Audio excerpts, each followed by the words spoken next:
사람은 누구든지 다 만남을 통해서 삶을 살아갑니다. 우연이든 필연이든 만남이 다 있습니다. 오늘도 예배하면서 여러분 옆 사람을 만나서 예배하고 있습니다. 옆 사람에게 이렇게 한번 인사해 볼까요? 만나서 반갑습니다. 당신 때문에 내가 행복합니다. 그런 은혜가 있을 줄로 믿습니다. 우리는 훌륭한 부모님을 만나서 인생을 배웁니다. 인생의 중요한 지침을 배웁니다. 부모에게. 훌륭한 선생님을 만나서 중요한 인생의 진리들을 배웁니다. 인생을 사는데 선생님들이 얼마나 중요합니까?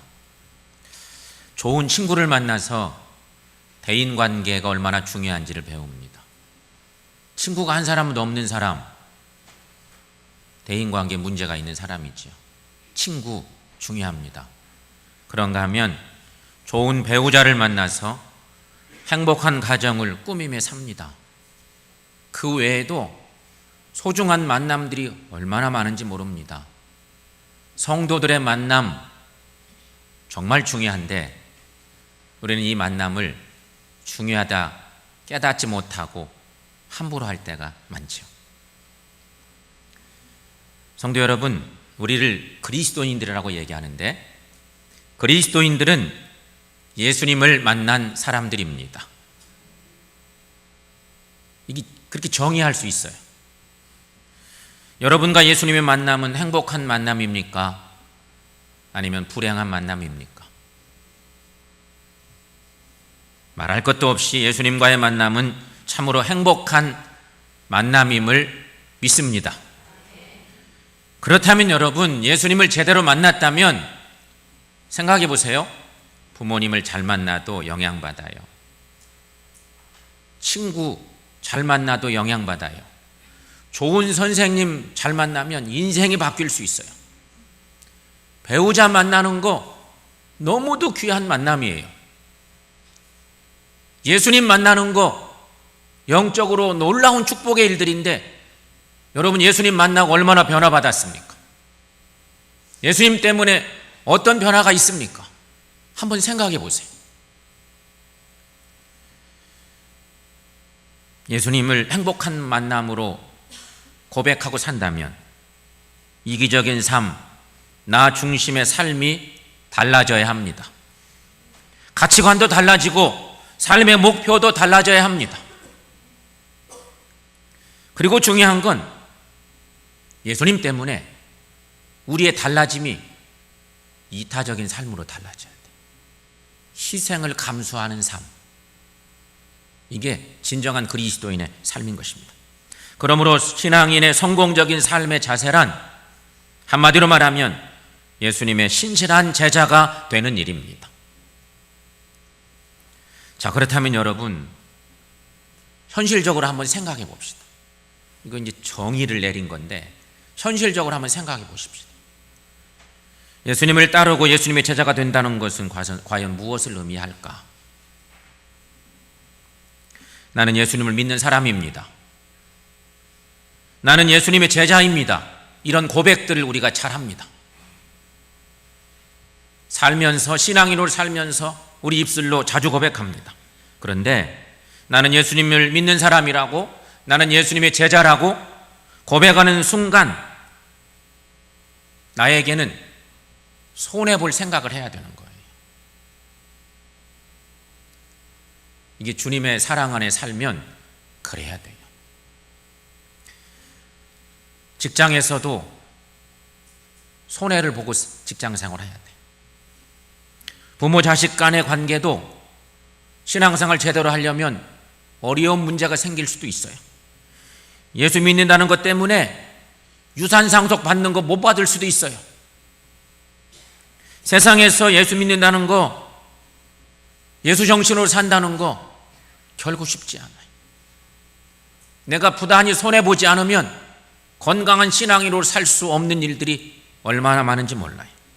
그러니 세상에서 예수 믿는다는 것은 그리 간단한 것이 아니라는 그런 거지요.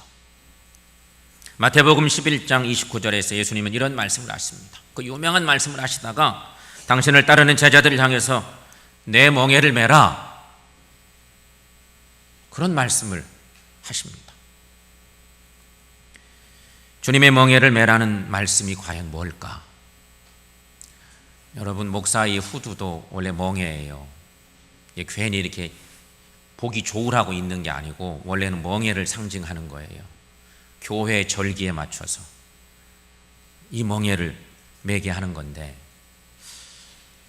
주님의 멍에를 매라는 말씀은 결국 주님과 한 목적, 한 방향, 한 마음으로 가자고 하는 주님의 말씀이에요. 다시 말하면 예수님을 따르는 제자로서 마땅히 가져야 할 의식이 있다고 하는 그런 말이죠. 주님의 사람이 된다면 주님의 의식을 가져야 맞아요. 그런 교인들이 많으면 교인은 주님을 온전히 따를 수 있는 교회가 되는 거예요. 그것이 우리에게 필요한 거죠. 그런데 예나 지금이나 주님을 따른다고 하는 사람들이 올바른 제자의식을 가지지 못하고 살아가면서 신앙의 실패자가 되곤 합니다. 오늘 본문 말씀에서도 이런 제자의식이 없어서, 제자의식이 충만하지 못해서 주님을 따르는 데 실패하고 말았던 사람들의 이야기가 나옵니다. 세 사람의 이야기가 나오죠. 우리 모두는 이들의 실패를 거울 삼을 필요가 있어요. 실패담을 어떻게 내게는 실패 아닌 성공으로 바꿔볼까 묵상하고 올바른 제자의식을 소유하게 되는 은혜의 시간이 되시기를 축원합니다. 자, 그렇다면 제자됨에 실패한 첫 번째 이유, 첫 번째 사람을 통해서 볼 수 있어요. 첫째 이유는 일시적 감정과 충동으로 예수님을 믿으려 했기 때문입니다. 이 사람은 제자됨에 대한 깊은 생각이 없었습니다. 이 사람은 단지 예수님이 인기가 높고 능력도 많으신 것 같고 많은 사람들이 지지하는 것을 보고 한번 따라가 봐도 좋겠구나, 주님 따라가면 손해 안 보겠구나, 어쩌면 큰 횡재를 할 수도 있겠구나, 이런 생각이 불쑥 들은 거예요. 그래서 57절 본문 말씀 보면 이렇게 얘기하죠. 길 가실 때에 어떤 사람이 여짜오되 어디로 가시든지 저는 따르리이다. 주님께 본인이 직접 그렇게 얘기를 하고 나섰습니다. 일시적 감정으로 말한 것인 거죠. 오늘 본문엔 이렇게 말하지만 마태복음 8장에서는 이 사람은 서기관이었다고 말합니다. 율법학자와 서기관,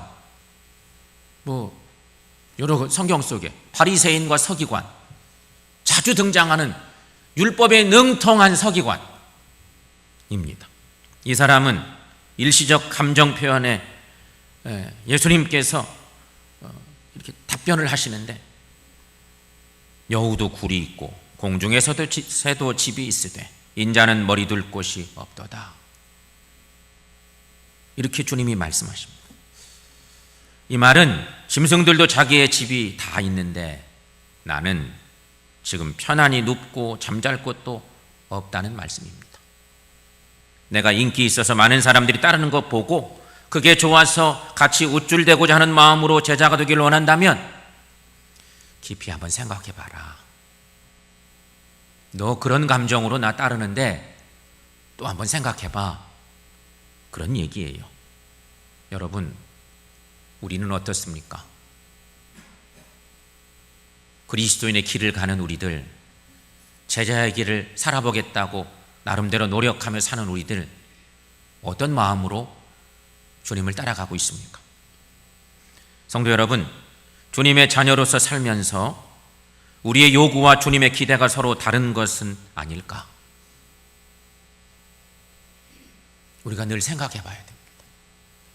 우리의 요구는 언제나 충동적이고 일시적인 것들 뿐입니다. 내가 한 만큼 무언가 얻을 계산을 합니다.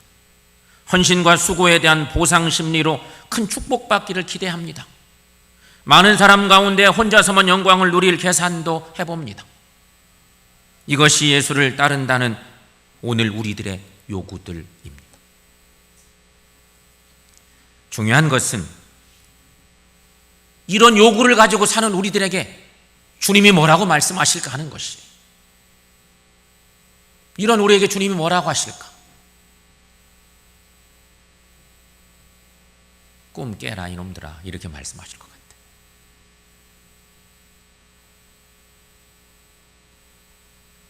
주님이 기대하시는 것하고 우리의 요구가 다르니까.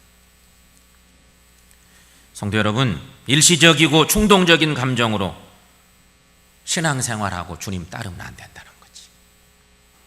여러분, 오직 올바른 제자의식을 가지고 살아가시는 우리 모두가 될 수 있기를 축원합니다.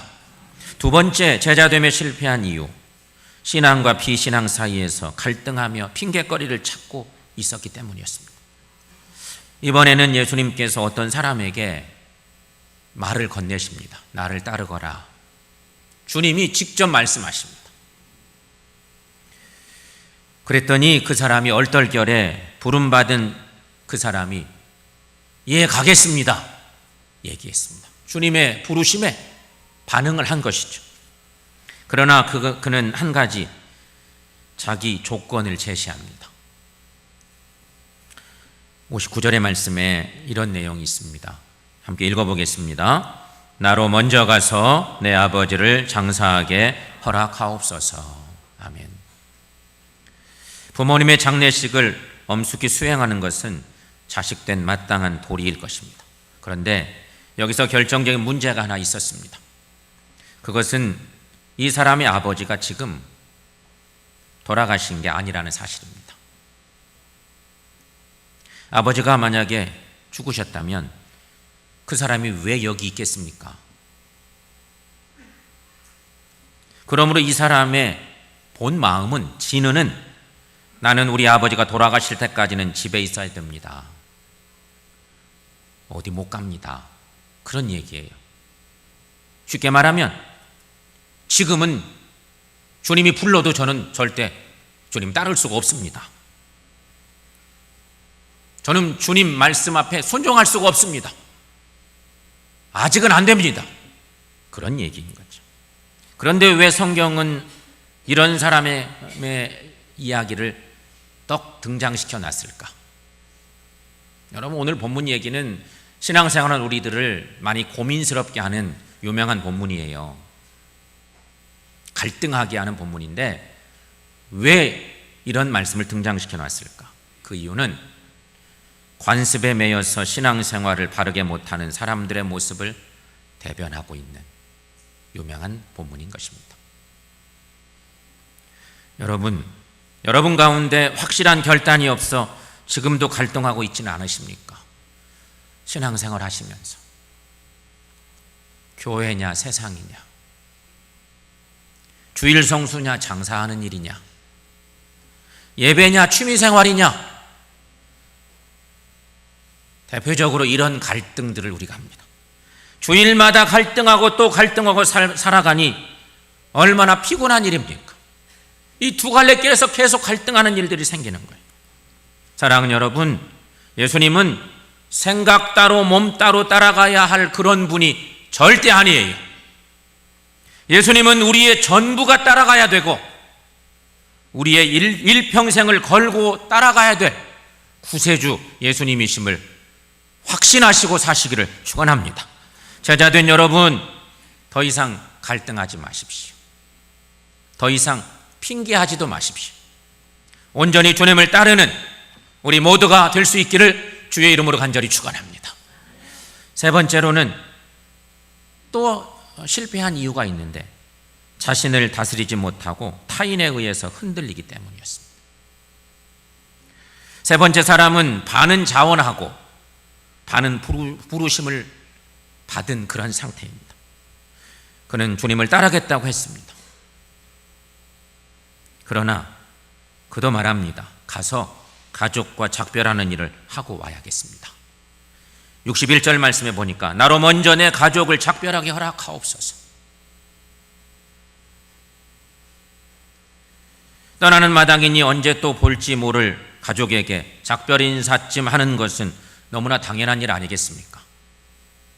참으로 타당하고 설득력 있는 절충안이라고 생각이 됩니다. 그러나 이 사람에게서 드러나는 문제는 앞에 있는 주님을 따르는 일보다 뒤에 있는 가족의 일이 더 신경 쓰여서 주저하고 있는 사람입니다. 주님의 부름을 받는데 지금 내 앞에 계신 주님을 따르는 일보다도 저 뒤에 있는 가족들 하시는 말씀은 매정하리만큼 매서운 말씀을 주님이 바로 붙여서 얘기하십니다. 62절 말씀인데 여러분 거기 한번 읽어보겠습니다. 손에 쟁기를 잡고 뒤를 돌아보는 자는 하나님 나라에 합당하지 아니하니라. 아멘. 제자들을 부르시는데 결론은 하나님 나라와 관계가 있어요. 말씀이 그렇죠? 하나님 나라에 합당하지 못하다. 여러분, 자기 의지대로 자신을 다스리지 못하고 늘 남의 말에 쉽게 흔들리는 사람, 남이 뭐라 한마디 하면 혹해서 그만 신앙도 버리고 의리도 버리고 은혜마저 저버리는 사람, 이런 사람은 주님께 합당하지 않은 사람이다. 그렇다면 여러분, 왜 우리는 자꾸 뒤돌아보는 일이 있을까? 주님이 62절 말씀에서 말씀하신 것처럼 우리는 왜 자꾸만 뒤를 돌아볼까? 이유는 나의 공적을 확인해 보고 싶은 것입니다. 제대로 쟁기질을 했나 싶어서 확인하며 돌아보는 것이죠. 내가 그동안 이루어놓은 일들이 얼마나 많은가? 괜찮나? 자랑할 만하나? 이러느라고 자꾸 돌아보는 것입니다. 그러나 여러분, 내가 돌아보는 그 순간에도 손은 앞으로 가고 있습니다. 내 인간관계가 잘 되었나? 왜 나를 인정해 주지 않을까 하고 사람들을 바라보거나 다른 사람들의 말에 내 고개를 돌리는 순간 현재의 신앙은 망치게 되어 있습니다.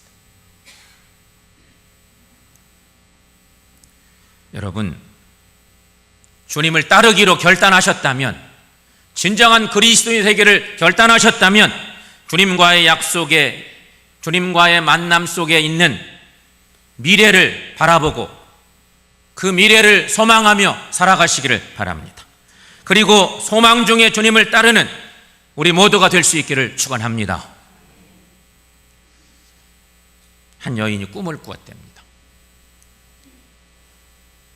시장에서 새로 문을 연 가게에 들어가게 되었습니다. 꿈속에서. 근데 그 가게의 주인은 다름 아닌 하나님이셨습니다. 그 가게의 주인이 하나님이신 거예요. 가게에서 무엇을 파느냐고 묻자 하나님은 대답하십니다. 당신이 원하는 것은 무엇이든지 팝니다. 놀란 여인은 한참 생각 끝에 인간이 바랄 수 있는 최고의 것을 사기로 마음먹습니다. 뭐든지 판다니까. 그래서 얘기합니다. 마음의 평화와 사랑과 지혜와 행복, 그리고 두려움으로부터의 자유를 내게 허락해 주십시오. 그런 것들을 제게 파시라고, 그런 제품을 주시라고 그렇게 요구했습니다. 그랬더니 하나님은 빙그레 웃으면서 이렇게 말씀하셨습니다. 미안하지만 가게를 잘못 찾으신 것 같군요. 이 가게에서는 열매는 팔지 않습니다. 오직 씨앗만 팝니다. 이렇게 얘기했다는 것입니다. 사랑하는 성도 여러분, 오늘날 많은 그리스도인들이 아무 수고도 없이 예수님에게 와서 이미 만들어진 마음의 평화, 사랑, 지혜, 행복, 자유를 통째로 사려고 합니다. 그냥 공짜로 그런 것들 몽땅 얻으려고 생각하는 거지. 마치 슈퍼에 가서 아주 맛있고 우리 구미에 당기는 인스턴트 식품 사는 것처럼 딱딱 그런 것만 달라고 하는 것과 똑같다는 것이. 그래서 주를 따르는 것도 적절히 잘 조절해서 적당히 필요에 따라 따르는 흉내에 익숙해져 가고 있는지도 몰라요. 겉으로 볼 때는 잘 따르는 것 같은데 마음으로 못 따라가고. 오늘 본문에 등장한 세 사람 중에 나도 그 중에 한 사람이 될 가능성이 높고, 내 구미에 맞는 주님 따름이 우리에게 많다는 것이죠. 하지만 성도 여러분, 예수님은 열매를 팔지 않습니다. 예수님은 씨앗을 주십니다. 그리고 그 씨앗을 싹 틔울 자를 오늘도 찾고 계십니다. 사랑하는 성도 여러분, 주님의 부르심에 합당한 이 시대의 제자들이 꼭 되시기를 축원합니다. 그래서 주님께서 주시는 씨앗을 가지고 하나님 나라의 희망을 싹 틔우고 키워가는 예수의 제자된 우리 모두가 되시기를 축원합니다. 그래서 하나님의 나라가 만들어져 가는 거죠. 그래서 하나님이 우리를 찾고 계신 거죠. 우리와 그 희망을 꿈꾸기를 원하시는 거죠. 여러분, 그리스도인을 사는 우리들은 씨앗을 심고 잘 가꾸고 키워서 만들어진 열매를 하나님께 드리는 삶을 사는 것, 그게 제자의 삶이에요. 이런 은혜의 삶 사셔서 주님을 기쁘시게 하고 우리 주님과 함께 그 하나님 나라를 위해서, 하나님 나라를 향해서 걸어가는 그리스도인 된 우리 모두가 되시기를 축원합니다.